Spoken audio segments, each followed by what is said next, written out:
ప్రియ రాధతో అయితే ఇలా మాట్లాడుతూ ఉంటుంది. ఏంటి భారీగా పూర్తిగా పాతుకుపోయాను, నిన్నెవరూ పెకిలించలేరని అనుకుంటున్నావు కదా! నువ్వు ఎంత గట్టిగా పాతుకుపోయినా సరే కిందున్న వేళ్ళతో కలిపి పెకిలించేసి నిన్ను బయటికి గెంటేస్తాను.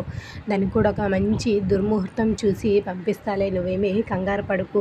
అత్తయ్య, మామ అందరూ కూడా నాకే సపోర్ట్ చేస్తున్నారు. ఏదో కాస్త నీ కాస్త ఫేవర్‌గా మాట్లాడినంత మాత్రాన వాళ్ళందరూ కూడా నీకు సపోర్ట్ చేస్తారని కాదు. బావతో నాకు పెళ్ళని ఎప్పుడు నిర్ణయించుకున్నారు. నా నా ప్రేమను కాదని వాళ్ళు నిన్ను ఎప్పుడు ఇంట్లోకి ఉండనివ్వరంటే ఏంటి నువ్వు కలలు కంటున్నావా?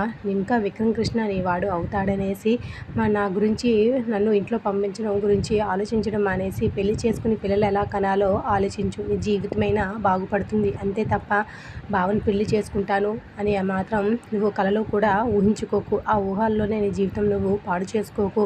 అసలు నువ్వు ఏమనుకుంటున్నావు? విక్రమ్ కృష్ణని నేను పెళ్లి చేసుకుంటూ ఇంత చెత్త ఆలోచనలతో ఉన్న నువ్వు విక్రమ్ కృష్ణ పెళ్లి చేసుకుని తన చుట్టూ తిరుగుతానంటే చూస్తూ ఊరుకునే రకాన్నైతే నేను అస్సలు కాదు. నీ బుద్ధి ఖచ్చితంగా చెప్పే తీరుతాను. నీకు విక్రమ్ కృష్ణకి మధ్య నేను అడ్డుగోడలా గీత గీసుకొని మరీ ఉంటాను.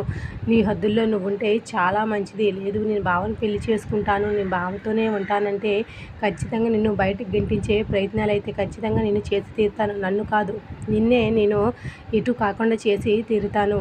నాతో నువ్వు అసలు పెట్టుకోకు అని అంటే ఏంటి ఛాలెంజ్ చేస్తున్నావా అంటే అవును, నేను ఛాలెంజే చేస్తున్నాను.